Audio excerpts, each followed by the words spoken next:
أهلا ومرحبا بكم في فيديو جديد على قناتنا عملات العالم. في هذا الفيديو سوف نتحدث عن الشكل العاشر للعملة الورقية النقدية المصرية بفئة 5 جنيهات تعود لعام 1981 وسنتعرف على كل شيء عنها. ولكن قبل أن نبدأ لا تنسوا الإعجاب بالفيديو والاشتراك في القناة ومشاركة الفيديوهات مع أصدقائكم الذين يحبون العملات ومهتمين بها. واكتبوا لنا رأيكم بالفيديو في التعليقات، وأخبرونا عن العملات التي تستخدمونها حالياً، وعن العملات القديمة الموجودة لديكم، وعن العملات التي تريدون التحدث عنها في الفيديوهات القادمة، لأننا سوف نخصص مكان لبيع وشراء العملات، وسنقوم بالرد عليكم طوال الوقت. هيا بنا نبدأ. كان مكتوب في الجزء العلوي للعملة: البنك المركزي المصري، و5 جنيهات مصرية، بتوقيع محافظ البنك محمد عبد الفتاح إبراهيم. وعلامة ال5 جنيهات المصرية، وكان مرسوم عليها مسجد بن طولون أو مسجد أحمد بن طولون. والمسجد الطولوني هو أحد المساجد الأثرية الشهيرة بالقاهرة.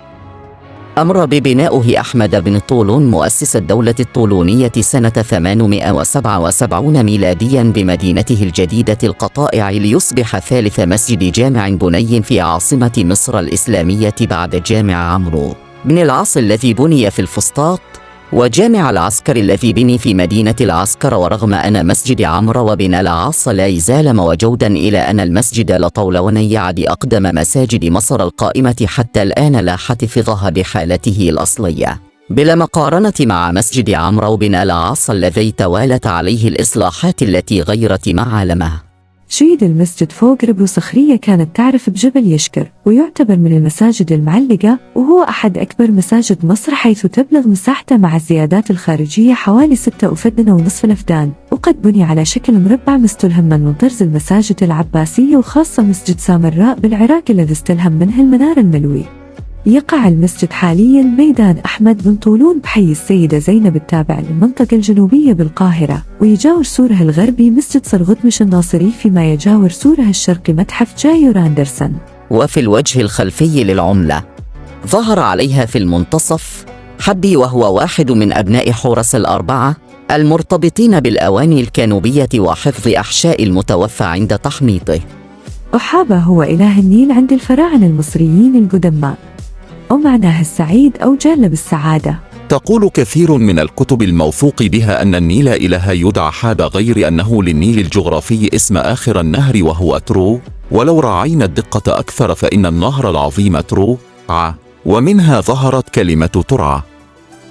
هو الاسم الذي أطلق على المجرى الجنوبي العظيم، كما أطلق اسم الأنهار على فروعه في الدلتا، ولم يكن حعب مجرى مياه مؤله، وإنما كان روح النيل وجوه الحراكي، أي أنه كان فيضان المياه النابعة من نون أصل الرطوبة، أي رقعة المياه البدائية المترامية الأطراف التي أقصيت عند الخليقة إلى حافة العالم، والتي كان نهرها هو المجرى الدائم واهب الحياة.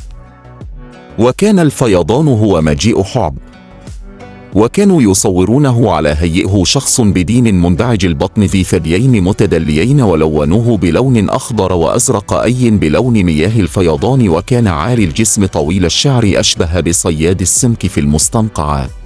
وتقول التراتيل والصلوات إن حابة أبو الآلهة الذي يغذي ويطعم ويجلب المؤونة لمصر كلها، الذي هب كل فرد الحياة في اسم قرينه، اللي كانوا يأتي الخير في طريقه والغذاء عن بنانه، ويجلب مجيئه البهجة لكل إنسان. إنك فريد، أنت الذي خلقت نفسك من نفسك دون أن يعرف أي فرد جوهرك. وكانت تقام كل عام عند موضعين: واحد كهف حعب في مضيق قرب أسوان، 2 بيت حابة على مقربه من القاهرة، فيقذفون في النيل الكعك وحيوانات الضحية والفاكهة والتمائم لتثير قوها الفيضان وتحافظ عليه، وكذلك تماثيل الإناث لتثير إخصاب النيل العظيم فيفيض في أمواج عاتية معطيا الحياة للأرض. وكان مكتوب عليها بالأعلى سنترال بانك اوف ايجيبت، أي تعني البنك المركزي المصري، و5 باوندز أي تعني 5 جنيهات. أهلا بكم متابعين قناة عملات العالم. نتمنى أن يكون الفيديو قد نال إعجابكم وأنكم قد استفدتم منه. ونحن نتطلع دائما لاقتراحاتكم، لذا لا تترددوا في كتابة تعليقاتكم حول العملات التي تريدون التحدث عنها في الفيديوهات القادمة. شكرا لكم على مشاهدتكم هذا الفيديو. نتمنى أن يكون قد نال إعجابكم، ونلتقي في فيديوهات جديدة على قناتنا عملات العالم.